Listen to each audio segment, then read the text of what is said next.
Some of you are on, I'll just make a quick announcement. Some of you are on most of you are probably on our mailing list. Today we sent out a brief news flash of a newsletter, which we've never done before. And if people have read the New York Times today and other major international news, the International Energy and Atomic Group, part of the UN in Austria, in Vienna, today confirmed that Iran has processed enough nuclear materials. I'm not a nuclear expert or a physicist, but it's enough to create, they have the materials now to create a bomb. And it doesn't mean that they have the capacity to make a bomb or to deliver a bomb, but they have now some of the materials, needed materials to create a bomb. So this is another benchmark that has passed. And it's, as somebody studying anti-Semitism in the contemporary context, I find it astounding that the world is silent. And we are, collectively as students, as scholars, as leaders, as intellectuals, we're by and large silent. And we are, I don't know if it's the postmodernist malaise, but all of us are sort of deconstructing away the problem. And the problem is only getting worse. And I hope, as a scholar, that people will take interest in this in terms of the intellectual research and responding to it. And I think as concerned citizens, not only responding to genocidal anti-Semitism, but the lack of this group that is bent on destroying Israel, the lack of removing citizenship and basic human rights from other groups, religious minorities, the gay community, dissidents. And it's just unbelievable that we, intellectuals in the West, have basically acquiesced to this challenge. And I hope maybe with this passing of another benchmark, we'll have responses. So, in light of this, it's really an honor to introduce to you today Paul Iganski. Today he'll be speaking about, the title of his lecture is entitled Playing the Nazi Card, Anti-Semitic Discourse Against Israel. Professor Iganski is he's a professor of criminology at Lancaster University. He was formerly at the University of Essex for many years, and he researched methods and methodology in the area of crime and human rights and cultural criminology. He's on the editorial board of Journals of the Patterns of Prejudice, a well-known and old established journal in London. His areas of research include hate, violence, human rights, racial stratification, and equal opportunities. He's been a visiting scholar. There's a strange noise today. It's the second time. He's been a visiting scholar at the Brunswick Center for Research on Conflict and Violence at Northeastern University in Boston. He was appointed as a civil society fellow at the Institute for Jewish and Policy Research in London. And just interesting as a side story, one of the first meetings I had when we had the idea of establishing ISGAP, which was the precursor to YISA. ISGAP is the Institute for the Study of Global Anti-Semitism and Policy. And it so happened that I was in London and I met with Paul and Barry Kosman at the center. And they were one of the first people who I spoke to about establishing the center, and they were one of the first people who were very encouraging me, to encourage me greatly to try and establish it. So it's wonderful that you're here giving a seminar. And it wasn't so many years ago. Paul has also served on the editorial board of Sociology, and he's written many newspaper articles and magazine articles for the International Herald Tribune, the Jewish Forward, Haaretz, the Jewish Chronicle in London, and the list goes on. He's been an expert analyst for the BBC, for Time magazine, and for the Sydney Morning Herald newspaper. Paul received his BA at Goldsmiths College, a master's from Manchester University, and he did his PhD in social policy at the London School of Economics. He's written widely, and just hold up a brand new book off the press. If people are interested, we have some material. It's called Hate Crimes and the City. It's a brand new book that was just published by Polity Press. He's written Criminology, a Sociological Introduction, and he wrote an important book in 2003 on the new anti-Semitism. He and his colleagues in London were one of the first people actually writing on this new anti-Semitism. So it's an honor that you're here. Thank you. Well, thank you for that terrific introduction. I just wish my mother was here to hear that. Thank you. Perhaps if I just say one or two things about myself before I start. Charles mentions I was a civil society fellow at the Institute for Jewish Policy Research. That was between 2000 and 2005, which was an honorary position, but I directed their civil society research programme. I think I was the only Gentile involved with the Institute for Jewish Policy Research, and I left I resigned my fellowship in 2005 because of various complicated communal politics over the Institute. And perhaps if you want to draw me out in the discussion, I will say more about that. And the presentation that I'm going to give to you today has also not been immune from politics. And if I can just explain, this presentation is being given not quite in Chatham House rules. A video is being made of it, but my sponsors, I'm going to talk about some commissioned research, but my sponsors have said that I can't name them at this point until everything goes public. The video won't be online until everything goes public, and I can't put a paper online until everything goes public, so you will have to hang on my words today, if that's okay. If you forgive me for that. And finally, I have a script in front of me, but don't worry, I'm not going to read it all out. It's a script for a 2-hour presentation. Charles suggested to me I might want to try 30 minutes. 40. Or 40 minutes, okay. And towards the end of my presentation, I will just refer to my scripts because I've got some complicated twists and turns, and it's helpful if I can remember them and keep on message. But the early part of my presentation, I'll be off script. So that's how it will go. But when you see me turn to the script, if it does sound that I'm reading out, please wave at me or say something, because as you'll know, there's nothing more boring than that. So I'll begin. Does that sound okay to you if I make a start? Okay.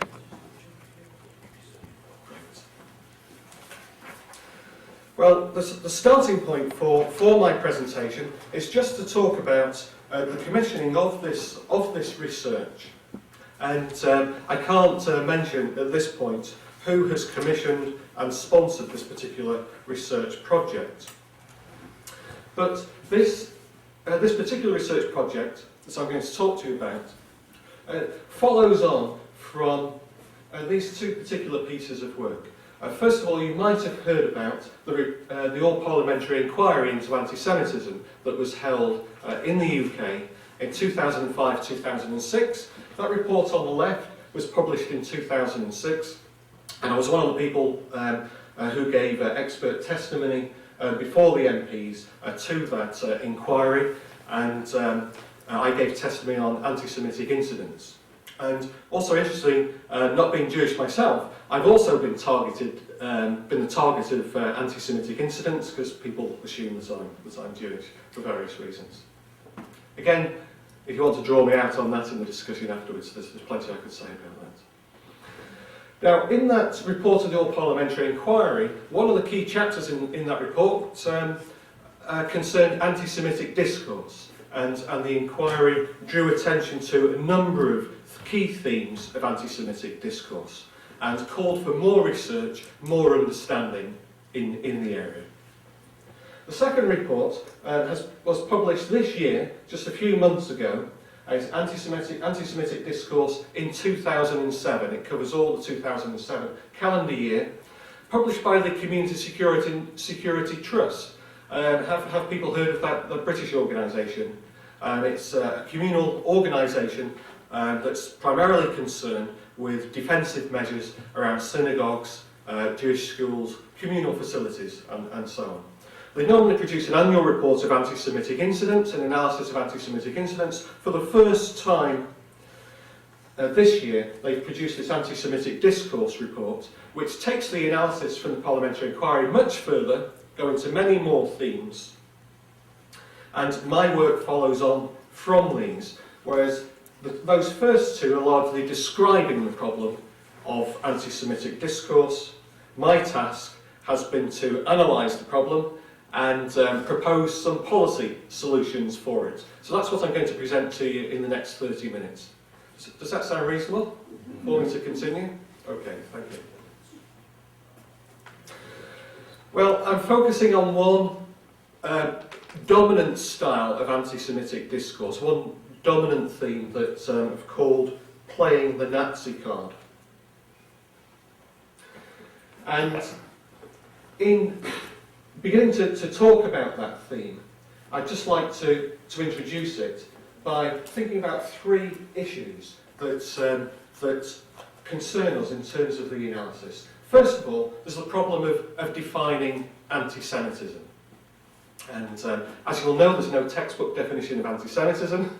It's, as with all concepts, it's a contested concept. But there is some clustering of agreements now by national governments and Jewish communal organisations around the European Union Monitoring Centre, now called the Fundamental Agency for Fundamental Rights in Europe, around the working definition of anti-Semitism. And are some of you familiar with that definition? And in that definition, they argue that one of the defining characteristics of anti-Semitism may be, much of the definition is fudged, may be and can be the drawing of parallels between the Israeli state and Nazi Germany. So this definition that's now semi-official is recognising that such parallels can be anti-Semitic. I would argue, though, that labelling the anti-Semitic discourse as anti-Semitic, and some of you in the discussion afterwards might take contention with me about this when I try to present the early thinking about this to the Board of Deputies of British Jews. I didn't get much further than this next point before I had interruptions, and then we got into a discussion and question and answer session from the audience. One of the key arguments that I'm making is that much of the debate around anti-Semitism and contemporary anti-Semitism has resulted in an intellectual cul-de-sac of claim and counterclaim. And you may or may not agree with me about this. That the problem of labelling has taken us down into a discursive dead end, for which there seems to be little way out. And in this research, I've been looking for a discursive way out of this intellectual cul-de-sac.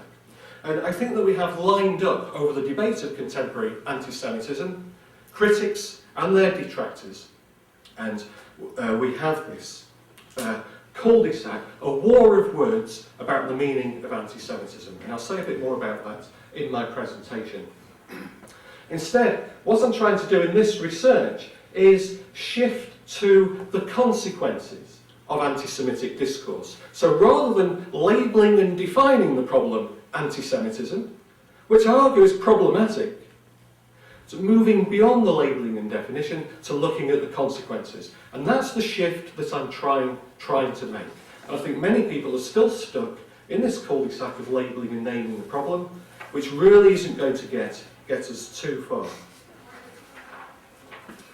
Now, I'd like to just, before I proceed, talk about what I mean by discourse, because there are various interpretations of it, and don't worry, I'm not going to go into Foucault and give you a very deep definition of it.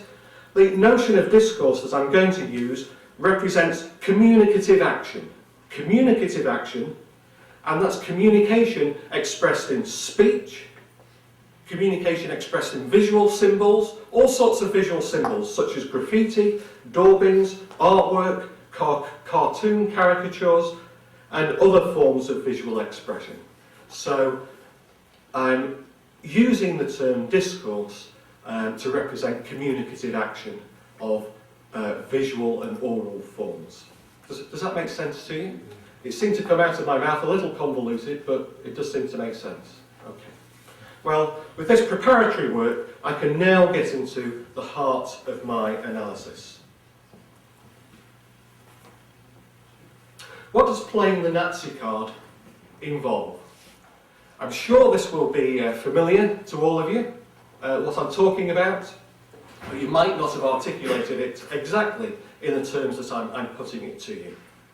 And here I will read through my script, where playing the Nazi card refers to the use of Nazi or related terms or symbols, Nazism, Hitler, swastikas, etc., in relation to Jews, Israel, Zionism, or aspects of the Jewish experience.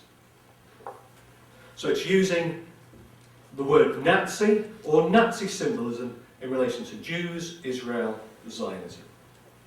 And I'm sure you'll be familiar with many instances of this.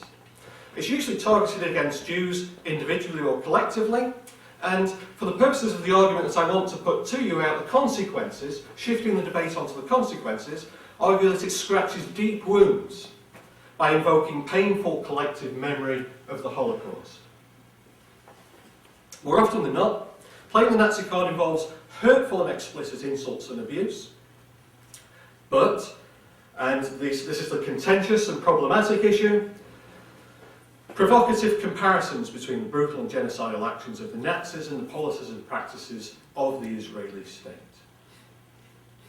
And, as I said a few moments ago, in how I'm interpreting discourse, playing the Nazi card manifests in words uttered in speech, or in writing, or in visual representations such as artwork, drawings, caricatures, cartoons, graffitis, daubings, scratches, visual expressions such as a Nazi salute or the clicking of heels.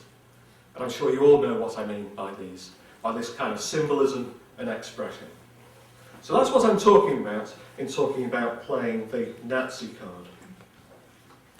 And I'm going to focus on three key themes. Three things are going to structure my discussion now. Playing the Nazi card as abuse against Jews. It's a rather straightforward one to talk about.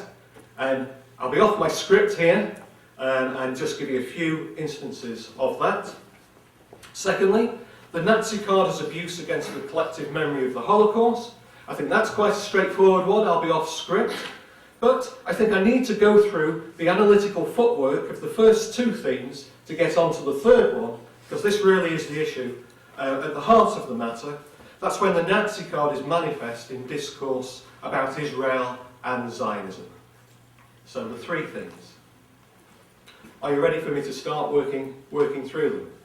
Okay, here's the first one on the Nazi card as abuse against Jews. You can see that I'm just rapidly going through my script here. This one is very straightforward. Little contention about this. Where the Nazi card is used in explicit, hateful abuse against Jews. The many incidents recorded by the Community Security Trust annually. Incidents that come to mind that I talk about in the report on this research. The one that I can't show you as yet. The type of incidents recorded are swastikas daubed on the walls of synagogues, Jewish schools, offensive voicemail messages left on synagogues, the type of thing that come to mind, things that I've looked at in police records, are things such as Hitler was right, and you know the type of thing that people say. Incidents of abuse on the street. In my analysis of anti-Semitic crimes, anti-Semitic hate crime on the street, we can see the word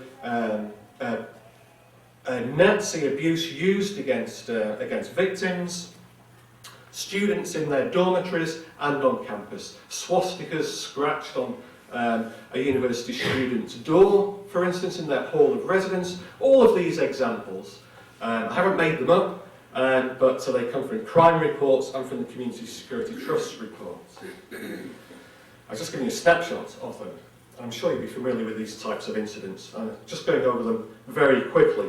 Now, in the UK, and it's the same in the United States as I understand it, where these incidents involve criminal incidents, daubing a swastika on a synagogue door in Britain is an act of criminal damage. Throwing any paint on a synagogue door would be an act of criminal damage, and probably won't be punishable by a £1,000 fine maximum if it was a first-time offender. under Britain's so-called hate crime laws, that swastika would turn it into a racially aggravated act of criminal damage. In the US it would be called a hate crime, and the offender would get a higher penalty, probably a £2,000 fine.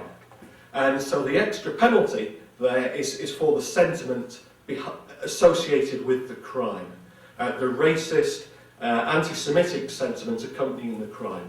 And that's how hate crime laws work. Are you fairly familiar with the way the law, and they work that way in the United States? Now, I'd just like to think briefly what it is, why is it that such offences attract a higher penalty under the criminal law?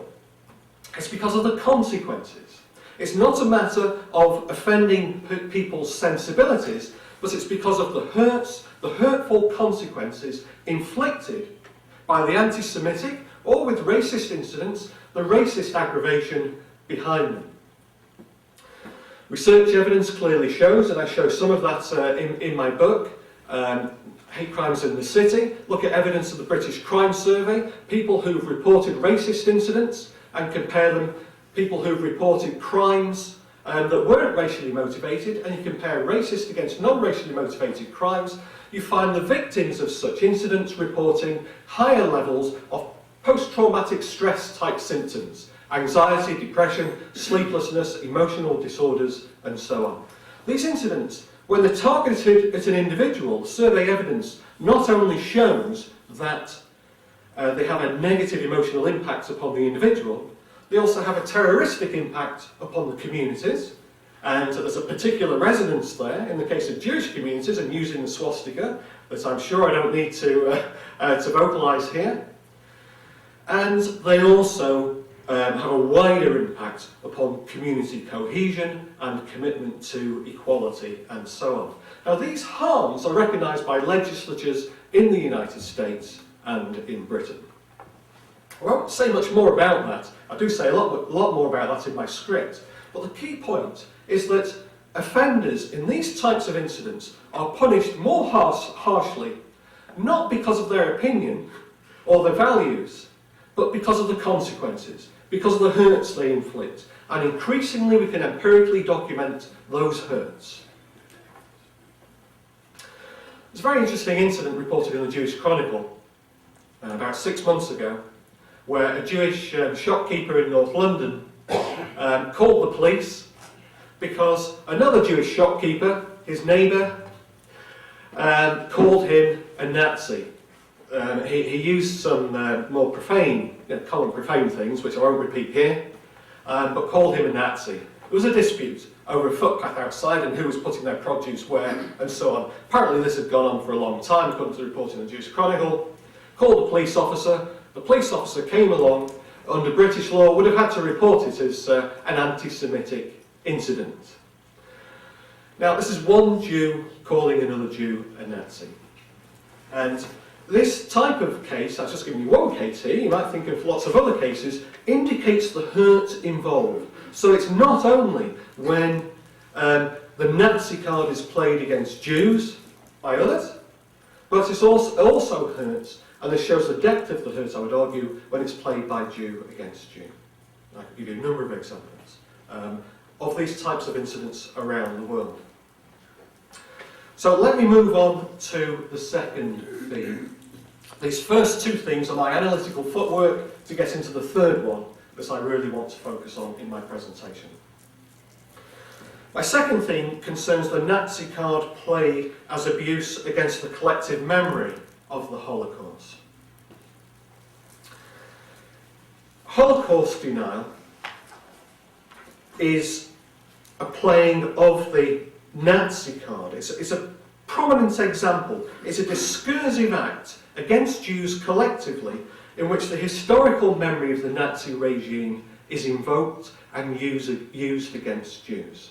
And that's why I'm conceptualising it as a playing of the Nazi card. Can you see the point there? That also came out to me as a little bit convoluted, but just to say that again, if I may, briefly. In Holocaust denial, the Nazi card is played in a discursive act against Jews by denying the historical facts of the Holocaust, by promoting the various conspiracy theories of the Holocaust, again that I'm sure you'll all be familiar with. It's using this historical memory, it's invoking historical memory of the Nazi regime and using it against Jews. So I would argue that Holocaust denial is a discursive act of playing the Nazi card. Now, there are many arguments about why Holocaust denial is problematic. And again, I'm sure that many of you here will be familiar with those arguments. But I want to focus on one key argument, a very earlier argument that's been significant for me in my thinking and is significant for the analysis here. That is, abuse of the collective memory of the Holocaust scratches deep wounds that are not yet healed over.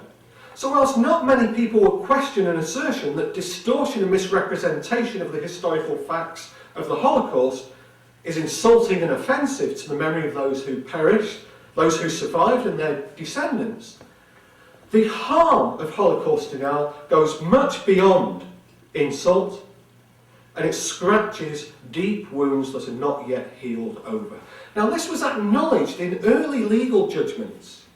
I think of the West German, as it was then at the time, the West German state, in one of the very first provisions in Europe against Holocaust denial in the 1970s, where in Germany it's outlawed what's there referred to as the Auschwitz-Lüge or the Auschwitz lie, which prohibits defamation and denigration of deceased persons and aims to protect human dignity.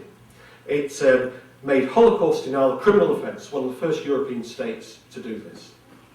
Now, I know that in the United States, in commitment to rights to freedom of expression and so on, there'll be many objections to this type of provision. But could I just share with you some of the legal thinking about why this law was established in West Germany? The West German Federal Supreme Court that finally upheld the provisions, following various legal challenges, concluded the following. Now I'm quoting here, so I'm sorry I'm treating you a bit like I treat my students when I'm lecturing. If you can do your best to follow me as I quote this legal judgment.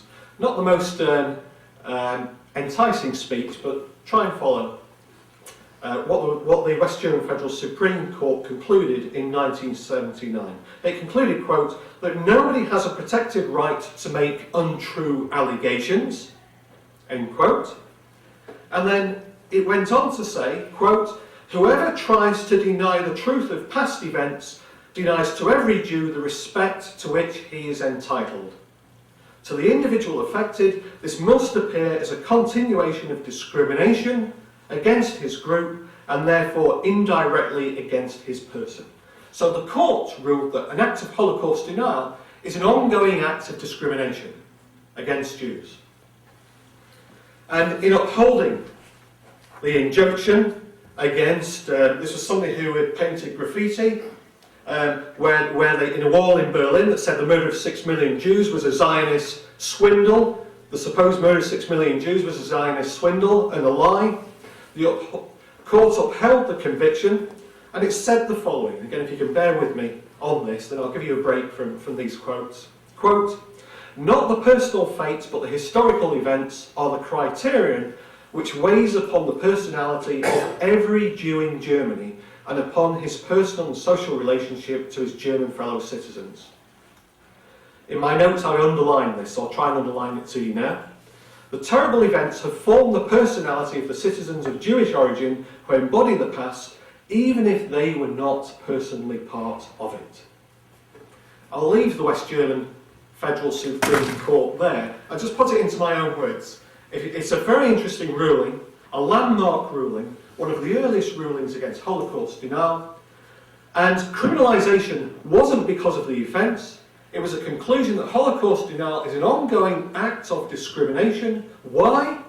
Because the collective memory of the Holocaust is present in Jews in Germany, whether they were survivors, descendants, or descendants of descendants. and that the collective memory of the Holocaust is still very much alive, and therefore Holocaust denial, by invoking that memory and attacking it, scratches very deep wounds indeed that are not yet healed.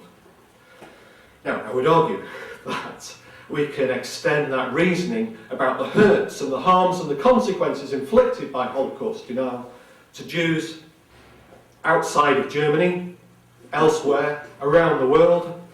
And I would also like to say, not only Jews, but to people like myself and people who see the world in the same way. Are you still with me up to this point? Okay. Well, thank you for bearing with me, because now I get into the third part of my presentation, and you'll hear me scrabbling through my notes, through my script here, to deal with the final theme that provides the heart of the analysis and the contentious issue about playing the Nazi card against Israel and Zionism.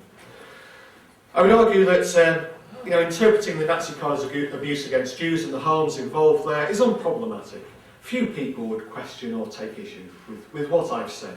Likewise, I think not many people would take issue with what I've said about the consequences and the hurts when the Nazi card is played as abuse against collective memory of the Holocaust. However, many people would take issue, and this is why we focused on the topic. Many people would take issue when we talk about the Nazi card manifest in discourse about Israel and Zionism. So I'm going to focus on this in a little bit of depth. This is one of the most challenging components of anti-Semitic discourse in general. In this case, playing the Nazi card involves equating the Israeli state collectively, or the state embodied by its leaders or its military practices, with Nazis, Nazi Germany, genocidal actions of the Nazi regime.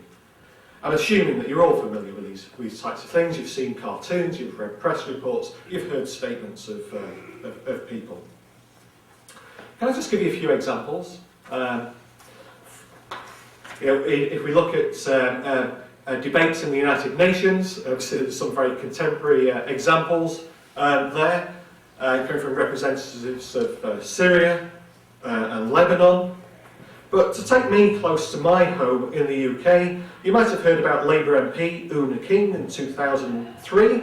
Following a visit to Gaza, wrote a commentary in The Guardian, sort of left of centre, very serious newspaper, read by academics like me, in which she said, quote, "The original founders of the Jewish state could surely not imagine the irony facing Israel today, and escaping the ashes of the Holocaust, they have incarcerated another people in a hell similar in its nature, though not in its extent, to the Warsaw Ghetto." Conservative MP Andrew Dismore, in the House of Commons in 2003, claimed that in the conflict in Lebanon, Israel was using the tactics of the Nazis between 1939 and 40. Blitzkrieg and strafing civilians, according to Andrew Dismore MP. He actually apologised about it afterwards, about using such language. 2007, prominent scholar Hilary Rose, one of the leaders of the academic boycott movement in Britain, stated in an article in the Guardian newspaper that the proposed boycott, that Gaza had become, quote, a vast concentration camp. I could go on and on with examples. These are not just isolated examples. Many, many examples I could present to you from Britain and around the world. And just last week at Goldsmiths College, the University of London, where I did my my undergraduate degree, and Charles was once a professor there. An event was held, well-attended event, supported by the Students' Union, in which Gaza was compared to the Warsaw Ghetto. So I think you get the picture. It looks like you do from the notes from some of you. Now, this is a potentially powerful discursive strategy. If you think about it, it's a very powerful discursive strategy, because anything associated with the Nazis is condemned with unconditional moral indignation in most contemporary Western societies and many societies elsewhere.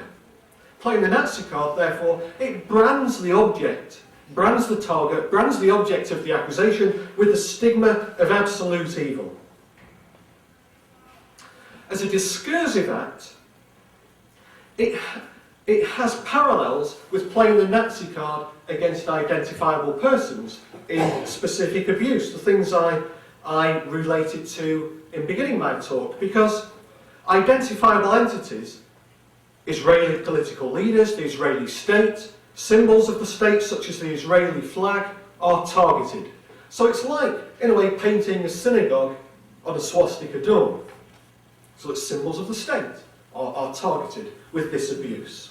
And it also has clear parallels with discourses that abuse the collective historical memory of the Holocaust, because some claim that when the Nazi card is played against Israel and Zionism, it targets Jews collectively, Jews as a collectivity. So I would argue that when the Nazi card is played against Israel and Zionism, it has clear parallels with these rather uncontentious types of playing the Nazi card.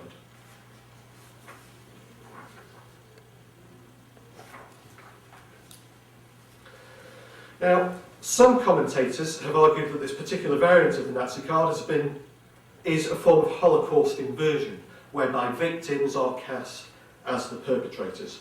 Gabrielle Schoenfeld has described this as an extraordinary reversal, breathtaking way in which the victims of Nazism have been transformed into Nazis themselves by a distortion that is every bit as distant from historical reality and every bit as slanderous of Jewish memory as the work of Holocaust deniers.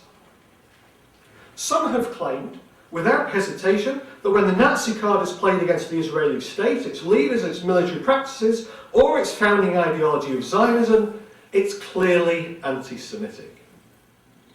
Now with that claim, there we get into the problem and the war of words about this issue, and the reason for this research project, and the heart of the analysis. And you might be familiar with this war of words that has broken out over the matter, and the intellectual cul-de-sac that I would, as I would characterise it, where against those who claim that the playing of the Nazi card against the Israeli state and also Zionism is anti-Semitic. Some argue that they have to speak loudly, they have to speak trenchantly to get their concerns heard. A number of prominent Jews, and some in Britain, have played the Nazi card in this way, and they argue, how can they be anti-Semitic? They are speaking loudly to express their own concerns, and this is one way of getting their concerns heard. And they further argue that the label anti-Semitism is being slung against them as a card against them. An anti-Semitism card is being played against those who sling the Nazi card, to intimidate them into silence and to suppress their criticism of the Israeli state, and if it's the Zionist project in general, of Zionism in general. I'm sure you're familiar with this type of debate that's going on. And it's going, I'd argue, going round and round and round. He said, she said, name calling, and that's the level that the debate has been up to this point. Now, I would suggest that we need a way out of this, and focusing... Not mine. That's not me. I think it must be a cab passing by again. I'll keep going. That focusing on the hurts and the consequences is rather more productive, and it takes us away from some of the politicking and finds a discursive way out of this matter. And in the last 5 minutes, can you take 5 more minutes from me? Okay. What I normally say to my students, and forgive me for, I'm not really treating all my students, but I find myself repeating myself. I normally say to them that at this stage of a presentation, this is where I need your attention most of all, and when you're least able to give it to me. So please try your best in this last 5 minutes. And you'll see that I'm referring to my script. If it sounds like I'm reading, just say something to me. and I'll come off the script. I'd argue that it's neither useful nor necessary to try to get inside the heads of those who use such discourse against Israel and Zionism, those who compare the Israeli state, Israel's leaders, etc., with Nazis in Nazi Germany. It's neither useful nor necessary to try to get inside their heads and argue that they're anti-Semitic, debate whether they're anti-Semitic, allege that they're anti-Semitic. That's just taking us into that cul-de-sac and keeping us in the cul-de-sac, because it's the consequences of the words that they use that matter.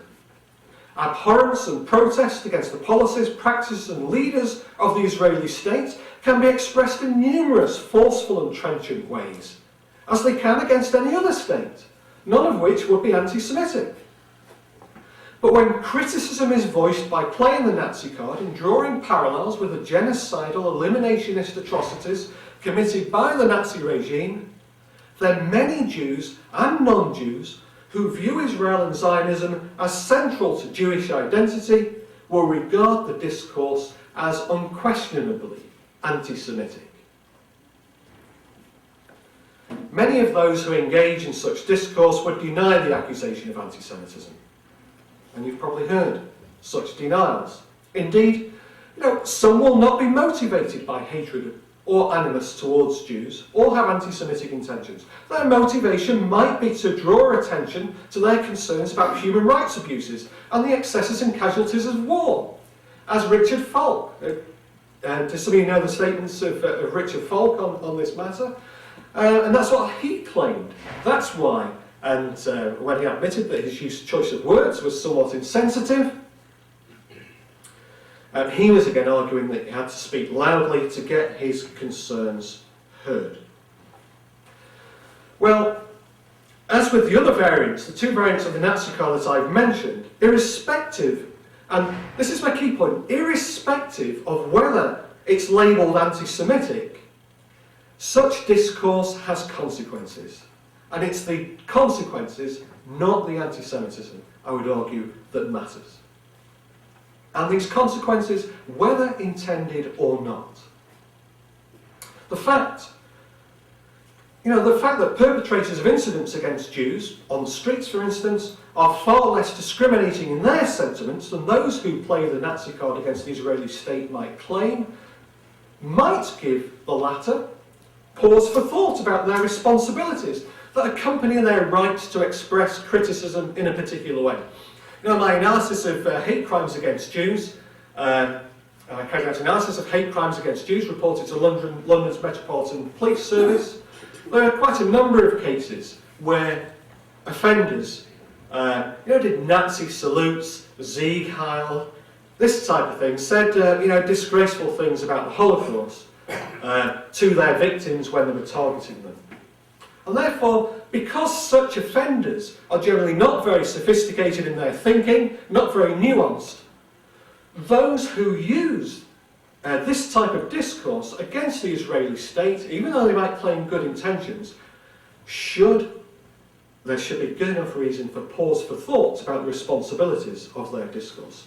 Furthermore, when some critics play the Nazi card, it's played in such a way that it would involve splitting very fine hairs indeed to decide whether or not their words demonise all Jews collectively, or they are targeting specific policies and practices of the Israeli state.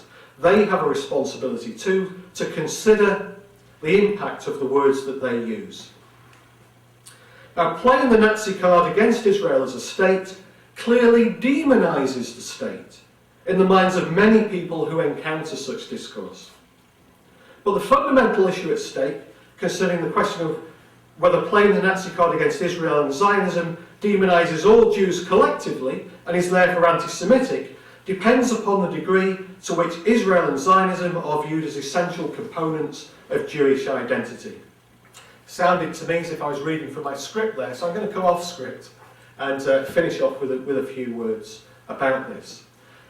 That for those people for whom Israel is fundamental to Jewish identity, playing the Nazi card against Israel and the demonisation it involves will be seen as an assault against the core of Jewish identity. And it's likely to be seen to defame and demonise all Jews as a collectivity. And so those people who see Jews and non-Jews as Israel and Zionism as being at the heart of Jewish identity, playing the Nazi card against the Israeli state, will be seen to be defaming the heart, defaming Jewish identity, unquestionably anti-Semitic. For those for whom Israel and Zionism are not fundamental to Jewish identity, then demonisation of Israel may solely be regarded as an attack on Israel as a state and not on Israel as the collective Jew. Let me just give you an example of this latter perspective. Anthony Lerman, for instance, the current executive director of the Institute for Jewish Policy Research, where I have my fellowship, and where I resigned in 2005, and Tony Lerman took over from my collaborator Barry Cosmin at the time, argued the following. For decades, Zionism was supported by only a minority of Jews. The rest were either indifferent or manifestly opposed to the whole idea of the Jewish state. Anti-Zionism was therefore a perfectly respectable position to hold, and one that continues to be held today by hundreds of thousands of strictly Orthodox Jews and many secular Jews with left liberal perspectives. From this perspective, the problem then, for another critic, Jenny Bourne, who is one of the editors of a radical left journal in Britain, academic journal, Race and Class, argued that it's the supporters of Israel, not Israel's critics, who conflate Jewry in the state of Israel, I'm quoting her here, who conflate Jewry in the state of Israel, which in turn enables them to claim that any Nazi metaphor applied to Israel applies equally to Jews. Jenny Bourne is arguing that it's the supporters of Israel who are creating the problem by conflating Israel with Jewish identity. And therefore, that's where they're leading us into this argument that playing the Nazi card against Israel is anti-Semitic, where Bourne will clearly, the implication will be that it's not. Well, and you might be pleased that I'm finishing off here, and this is really where I need maximum attention from you, in my closing words. Then I look forward to comments and questions from you. These types of arguments I've just cited and quoted to you, unfortunately, I would argue these types of arguments and the counter-arguments against them have led down an intellectual cul-de-sac with a consequent need for new thinking of the type that we're looking to find a way out of this cul-de-sac. The point is, this is the point is that labelling the playing of the Nazi card against Israel and Zionism as anti-Semitic, even though it's perceived by many to be so, leads to a discursive dead end. The matter at stake, and the matter that more people will be more certain about, is that the playing of the Nazi card in this way hurts. It hurts by invoking painful collective memories for Jews, and by using those memories against them, and it hurts Jews irrespective of whether they perceive Israel and Zionism to be essential to their Jewish identity. That's what we argue. The harmful consequences of equating Israel to Nazi Germany will be obvious to most people. Deep wounds are scratched hard. It's hardly a cause for wonder then that the motives of those who engage in such discourse, even if they are Jews themselves, will be questioned. Given the obvious hurts inflicted, they should know better. Well, to finish off, in the last minute or so, actually, could I take 2 minutes? Okay. 3, thank you. So if Charles is okay with that, I will take 3 minutes, thank you. I've discussed 3 different variants of playing the Nazi card.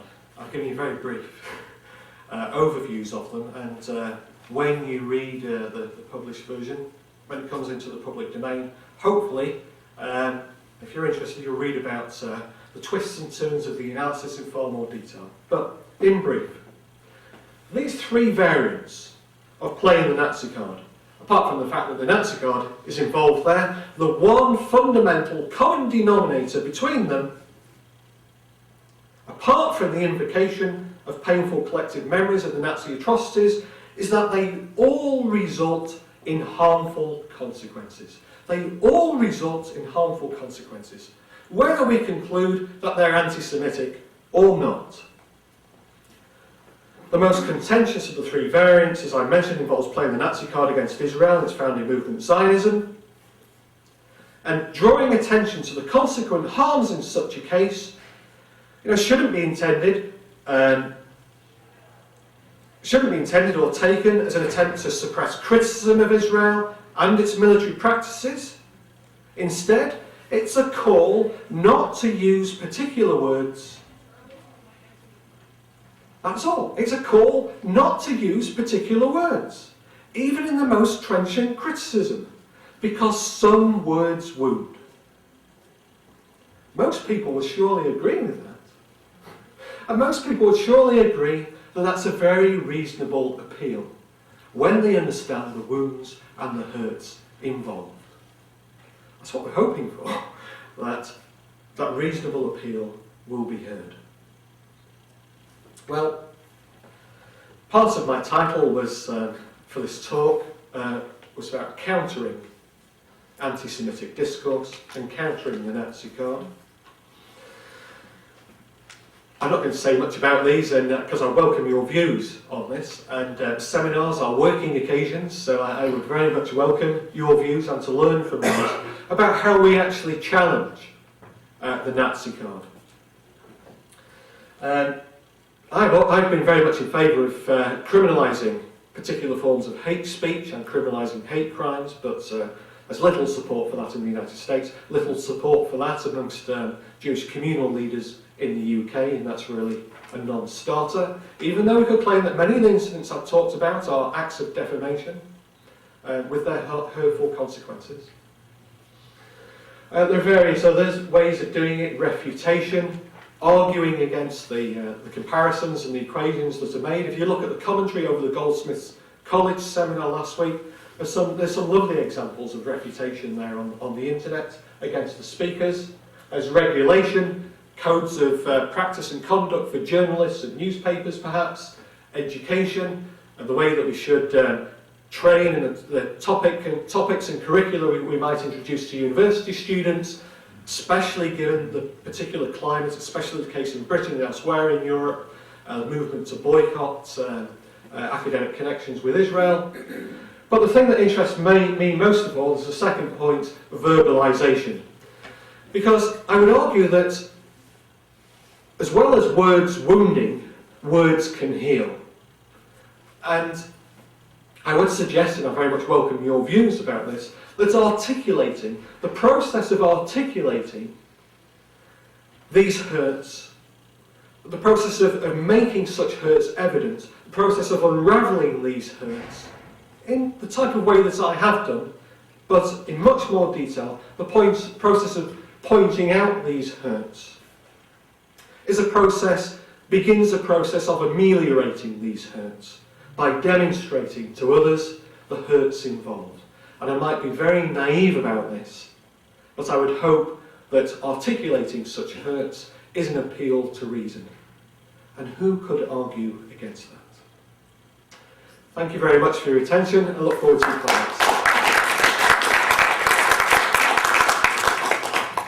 Well, thank you. So, any questions?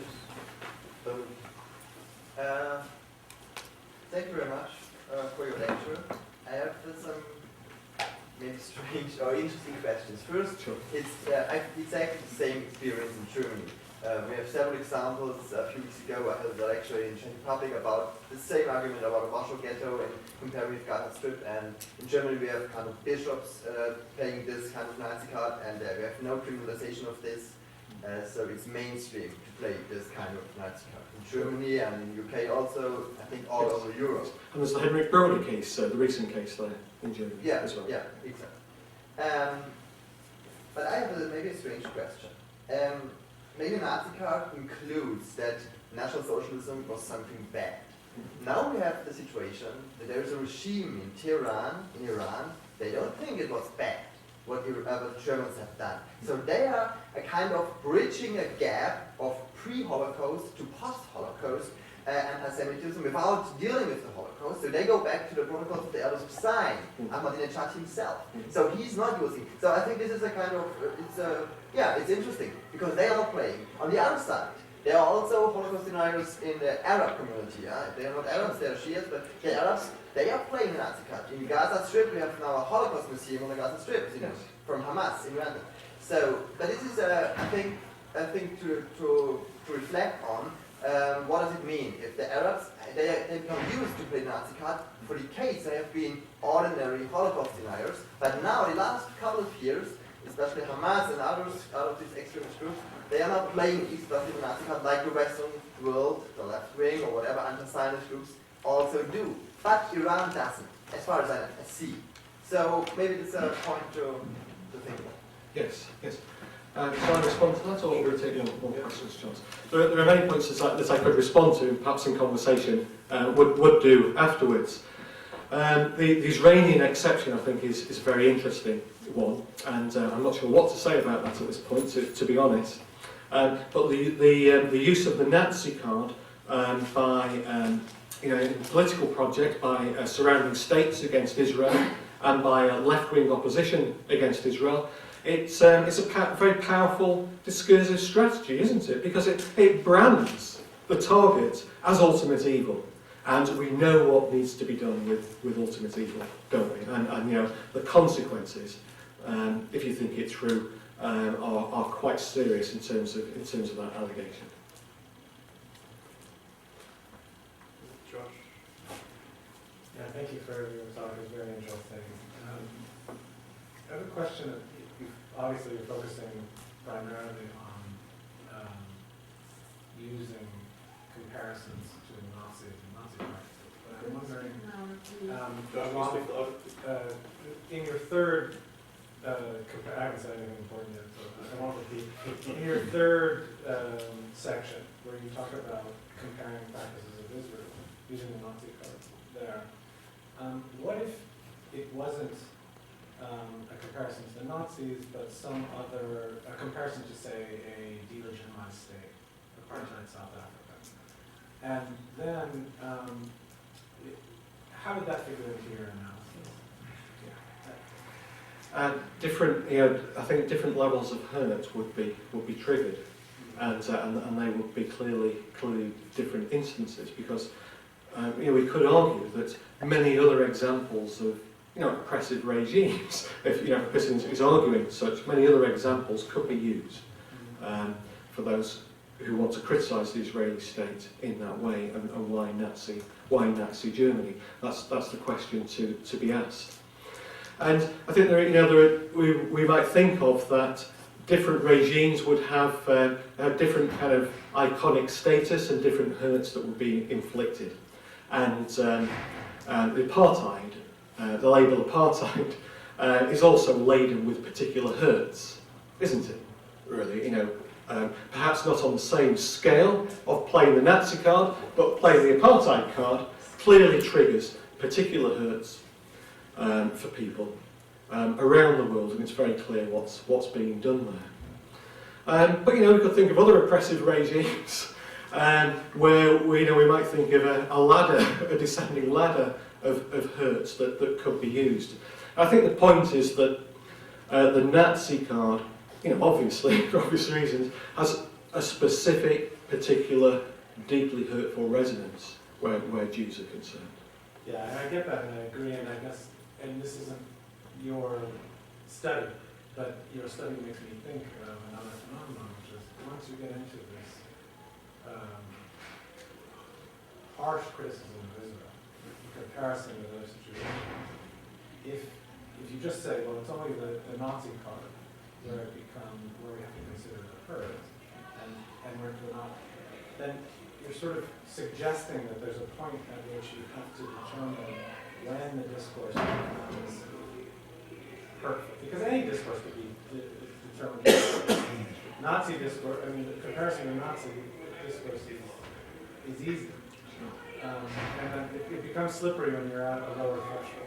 Yeah, very. It may or may not be anti-Semitic, and it may or may not matter whether you call it anti-Semitic, but the problem is similar. It's just more slippery. Yeah. That's all I'm saying. It's very hurtful indeed. If I could just respond to that one, Thomas, because you got really the crux of the issue here. Because the hurt is not just it's not a matter of offending sensibilities or offence. So if we use Gunnar, we drew comparisons with Mugabe's Zimbabwe.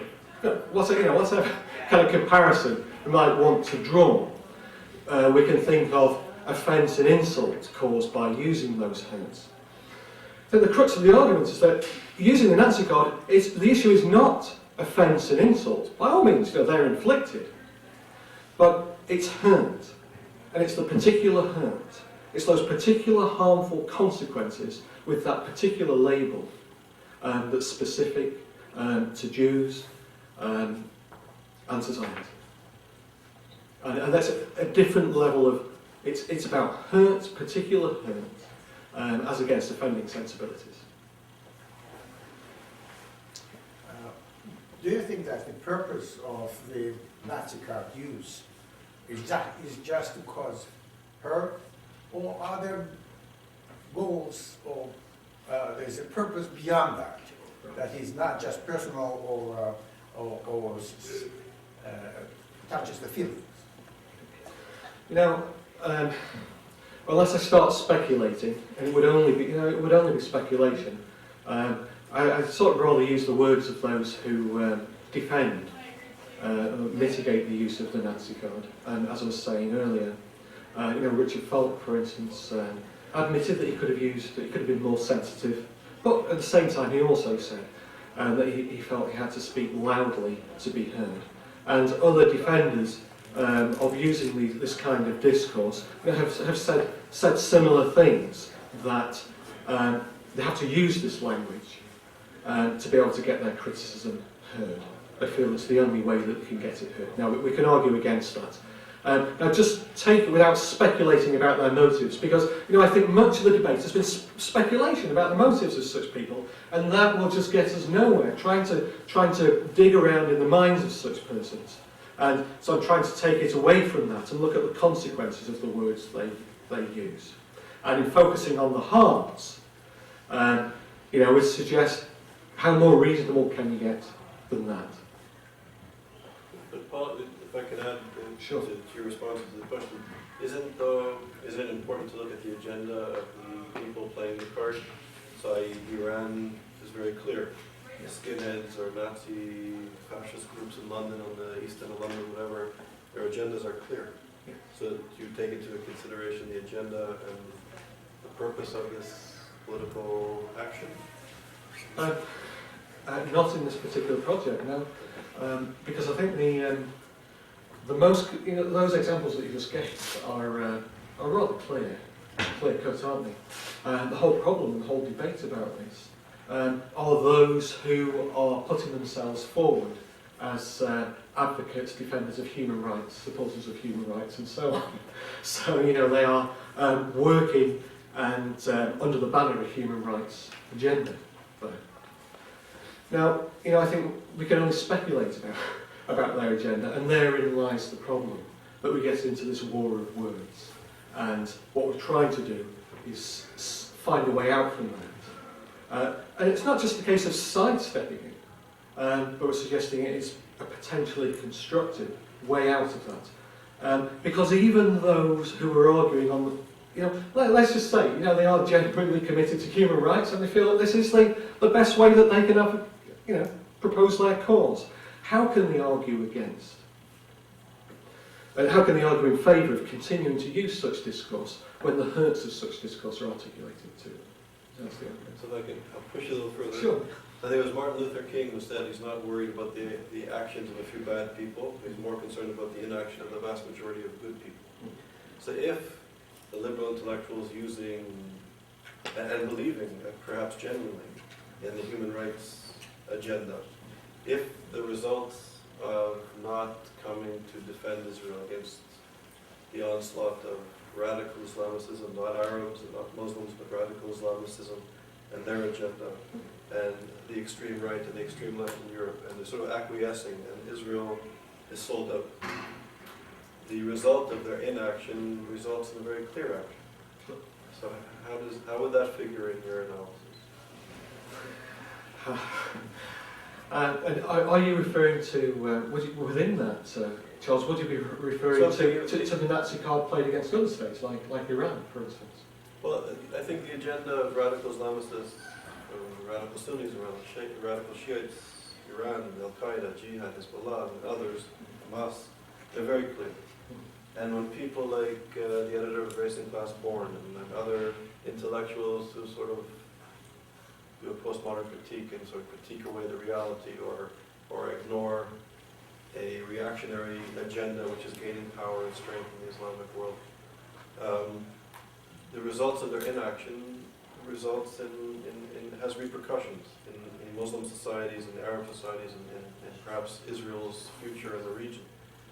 So their inaction, or they're just focusing on, say, Israeli abuses of human rights, leads to very dire consequences. Yes. Directly. Yes. No, indeed. And there are a number of things there that you said. I'll just unpick a bit, because one of the arguments that you'll be familiar with is that a sort of narrow focus on Israel in terms of human rights criticism. The question is asked, why just Israel, or why primarily Israel? And why not be an equal opportunities critic and single out all sorts of other states? I think that's, I can buy that argument, but I think it's also a tricky argument. Social movements develop, social movements grow. There's a particular social movement around Israel. I can see why some people would focus why they are sort of sole issue advocates. Wouldn't necessarily make them anti-Semitic. Some of those people might have good intentions. Some of them clearly would be anti-Semitic. But I think just having a sole focus in terms of criticism on Israel, I think it can be understood in some cases. But of course, not drawing attention to other human, focusing on Israel at the expense of other nation states is hugely problematic. Indeed, some have used the label Nazi against other states, and context matters. In some circumstances, we might think that the historical allusion is more accurate when it's being used against other states, perhaps Iran, for instance, and the historical memory is clearly very different. So context does matter in this respect. Thank you. Thank you. I have a little bit of a similar question as Josh had. When you said that there can be a criticism that is actually not playing the Nazi card and doesn't have to be anti-Semitic, I was wondering, having lived the past 10 years in the UK, whether you can see that there might be basically a code that actually doesn't need the obvious Nazi card anymore, but functions just in the same way it is understood by now in the discourse as, content-wise, it will be the same. You know how I mean that? There's more than a code. There's a code, and there's far more than that, especially in British academia. I can't name names or name places, of course, but I had a colleague, let's say, sometime in the past. You can see I'm being very, very woolly about this. Who a senior academic who said to me in conversation, Israelis, it wasn't Israelis, his words were, the Jews are worse than the Nazis. Let's talk about Israel. Not only acting like Nazis, worse than the Nazis. Can you imagine that? Worse than the Nazis. This is a colleague saying it to another colleague, and for all I know, this person he or she thought I was Jewish. I've sat in staff meetings where we've had an application for a master's programme from a former Israeli police officer, and chuckles breaking out in the selection committee that yes, they want to come and study criminology to learn how to beat up and torture people more effectively. I've sat in the common room and the refectory where the consensus is evident, and this is where it comes back to the code here. There's nothing explicit, the consensus is highly evident in the conversation at the dinner table or the lunch table, and to try and stand up and speak out and contradict colleagues in those circumstances is highly difficult. And I'm ashamed to say that on many occasions I was very timid and didn't speak up and speak out against my colleagues when I heard those conversations going on. Can I ask a follow-up? What would you do in your study with this this context, this discourse that isn't actually, where would it fit in if it isn't the obvious Nazi comparison? It's really problematic, in terms of finding a way through. I think the All Parliamentary Inquiry report focused a great deal on this topic, this discourse, and the Community Security Trust report did. What we're trying to do is here, or we like to think at any rate, time will tell if the analysis bears out like this, that we've focused on a particularly prominent manifestation of discourse, anti-Semitic or not, a particular prominence of manifestation of discourse. It's a particular problem at the moment, it's a very explicit problem, and that we can clearly address this one by identifying these hurts. When we get into the less explicit ones, then we get back into that cul-de-sac of claim and counterclaim, and how do we find a way out of this? We thought we'd start with those that we can knock down. This one's still difficult to knock down, but we'll try and start with this one first. So just as a personal comment, somebody who's lived and studied and taught in the UK, we used to talk about being intimidated or speaking timidly. I think the environment is much more difficult than here, and I think people may not appreciate how difficult it is to speak out. So I think your research in that context is so important. I don't know if people should be lost on people here. I was listening to you when you said words can hurt and words can heal. And I think it's very, very important that one should, very much be careful with, what they say and how they say things. And I totally agree with you. But going back to the Nazi card, I was just sitting and thinking, what is the motivation of people that, had to generate this new device? And in a way, I think it is going also to what was mentioned about using the apartheid also as another tool. Given the fact that Israel is not an apartheid, there are judges, Arab judges, and Arabs in the military. There are problems, definitely, but you cannot see Israel either as a Nazi country or an apartheid. But I think, for me, it looks like there is a motivation behind those initiatives to actually paint Israel in some kind of a demonic way. And as you mentioned before, too, in one of those answers, there is a bias, there is a double standard of judging civil rights issues that are done in Israel to other places in the world. I mean, we all heard what happened in China with, harvesting organs from living people, etc. So I just, for me, the double standards, the demonization, it seems like, same old, maybe a new shape of the same old basic anti-Semitism. Yeah, I would agree with you in many instances. The problem with that, though, is that again we get into the realm of claim and counterclaim, and this cul-de-sac.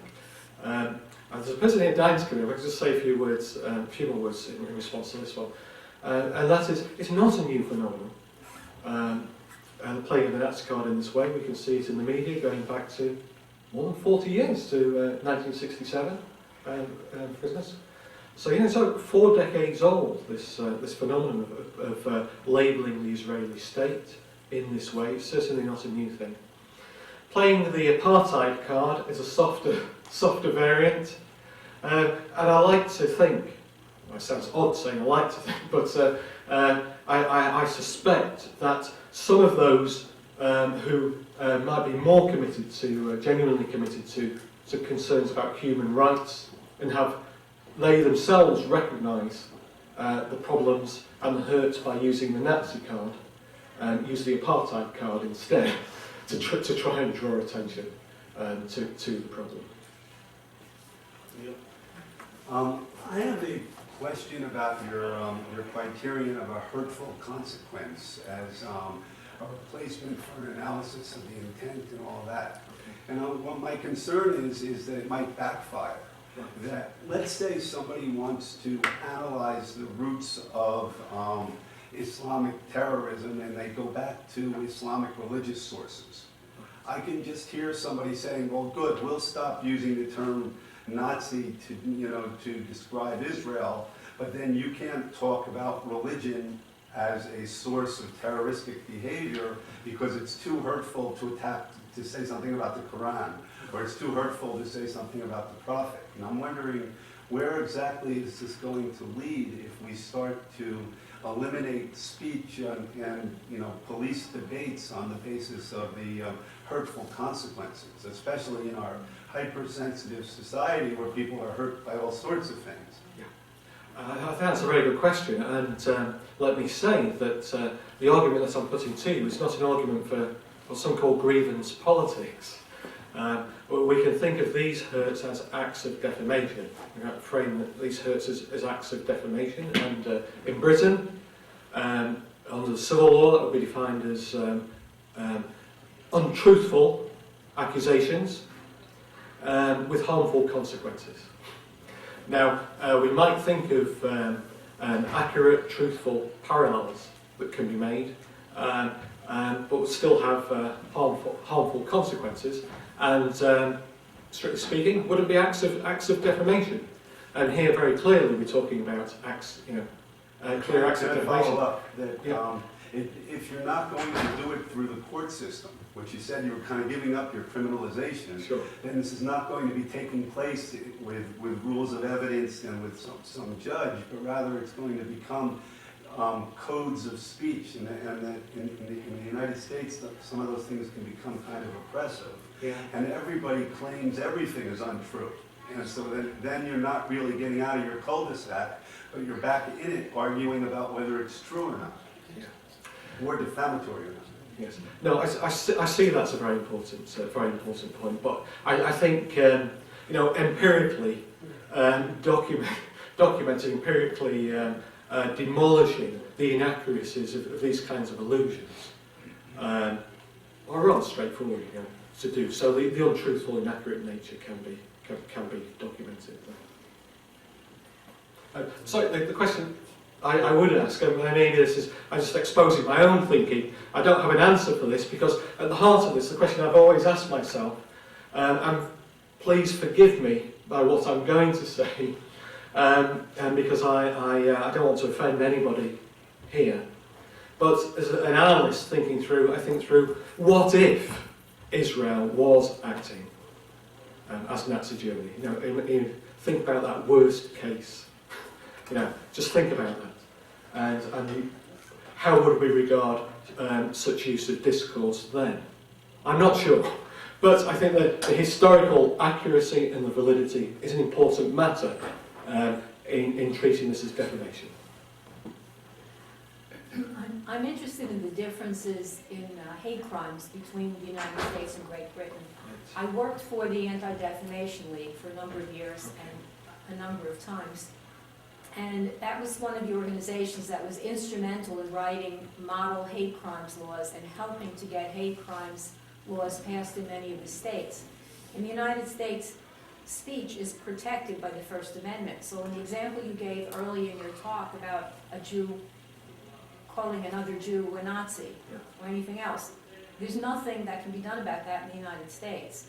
And I would be the person who would get the call from the person called the Nazi, and I would have to tell that person it's not illegal because it's speech. But if said Jew put a swastika on the door of the other one, then that is criminal because it's vandalism.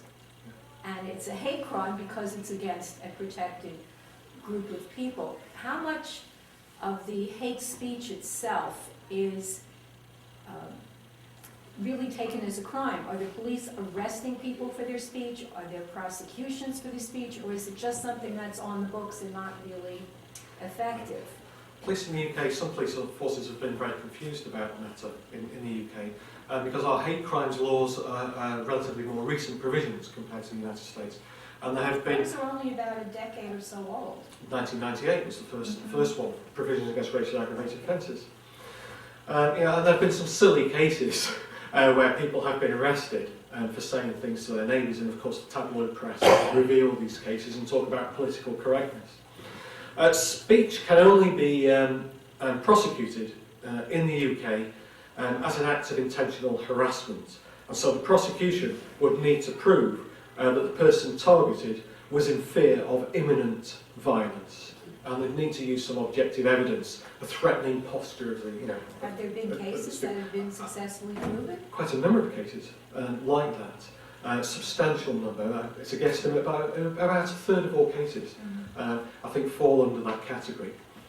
The type of discourse that I've been talking about here, especially around Israel and Zionism, certainly couldn't be prosecuted under British law, and there's certainly no desire to do so, and especially amongst Jewish communal leaders, there's no desire to do so. There's a strong movement against Holocaust denial laws, for instance, even though the UK is constantly being pulled by the European Union to try and fall in line. There's a strong resistance against it. Just one last thing, because the US case is very important, because our civil servants did some comparative policy analysis, and they did what us academics do. They did comparative policy learning, and they looked at experience in the United States. And what they found was that there are very few prosecutions for hate crimes in the United States. And the problem is, that's because in many instances, the prosecution has to prove motivation. And this is relevant to what I've just said. It's very difficult to prove what was in a person's mind, let alone that what was in their mind motivated their acts. It's very difficult to prove indeed. And you look at courts in general in the criminal law, all sorts of mitigating circumstances are brought in by the defence and accepted by courts. Motivation is very difficult indeed. The new Labour government in 1998 had an alternative route for prosecution of anti-Semitic, racist offenders in general, and for hate crimes it was either motivation or aggravation. So, and most offenders are convicted under this second route, which the offender, it simply has to be proved that the offender uttered racist abuse, I think anti-Semitic abuse at the time, immediately before, during, or immediately after committing the act. And objective evidence has to be proven that those words were uttered. It doesn't have to be proven that they motivated the act. So long as there is evidence that those words were uttered, that's enough to secure conviction. And I think about 90% of the convictions under our hate crime laws are under. And that recognises that it's not the motivating thoughts, not the motivating impulses or the opinions that are at issue, it's the consequences of the act. And the act, with the accompaniment of those sentiments, whether they motivated the act or not, have empirically demonstrable, I demonstrate them in the book, have empirically demonstrable harmful consequences for their victims. Two quick questions. Ursula, then you. I feel one aspect is missing. Nobody says the Gaza Strip is like the Soviet Gulag. The fact that the murderers of 6 million Jews, that the surviving Jews and Israelis in particular are compared with the murderers of Jews, I think is something that should not be underestimated in its effect and in its importance in this discourse. And I also feel, because we all recognize that Nazi Germany is not a legitimate way to go, by using that, Israel is delegitimized. Of course. And I think this is very, very important. Of course. I perhaps didn't stress that enough in my presentation. We stress that very strongly in our writing. That it's an act of demonisation. But that the Absolute murderers demonisation of and the victims delegitimization. are used against the victims, I think is critical in my way of thinking. Yes. Yes. Yeah, I want to continue with what Alot said about, and just talk a little bit about the basic assumption of the discourse, that the discourse could wound, that the discourse could heal. So as a psychologist, I really, I give a lot of respect to words, but also to behavior. And I think that, the discipline that really, put too much honor into words is really dangerous, because it's not only about words, and it's not only about emotions. And in psychology, I really have a lot of honor to emotions as well, but I think the consequences are much more severe, because it's not only about emotions, it's like biases in judgment, like it creates biases in judgment, and it leads to behavior. And so, and this is the problem, the behavior, the consequences. It's not, and so I wonder, I know that there are some countries that there are limitations of freedom of expression, and maybe this could be a good way to cope with it, because if you start dealing with the motives, it's an endless, it's endless. Yes. And so defining words related with Holocaust as out of the law could maybe and then there's no need to negotiate what was the motive, which is endless and it takes a lot of effort and it's useless eventually. But I really have a specific problem with the discipline that's like the discourse. The discourse is words. So words is just words. And what is, we have reality. People are wounded, people die, people killed, people get, and so we need to treat this.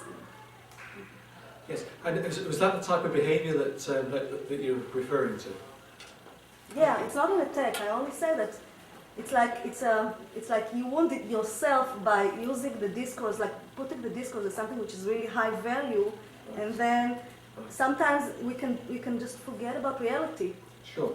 The problem is, in terms of that reality and behaviour, the problem is proving the causal connection between words uttered and people's actions. So the word could be the behaviour.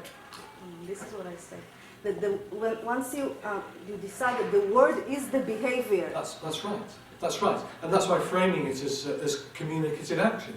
That these words, are not only words, not only discourse, but they are acts. These are speech acts. These are acts in themselves. And again, perhaps I should have emphasised that more strongly, and we say that in the writing, that we're regarding these words as deeds. These are communicative action. These are discursive acts in themselves. And also there's a famous quote that the concentration camps didn't begin with the bricks, they began with words. So words are very important. So Paul, thank you very much. You really engaged us for a really good seminar. And so happy Thanksgiving. Our next seminar is in 2 weeks with Professor Sion from NYU is coming.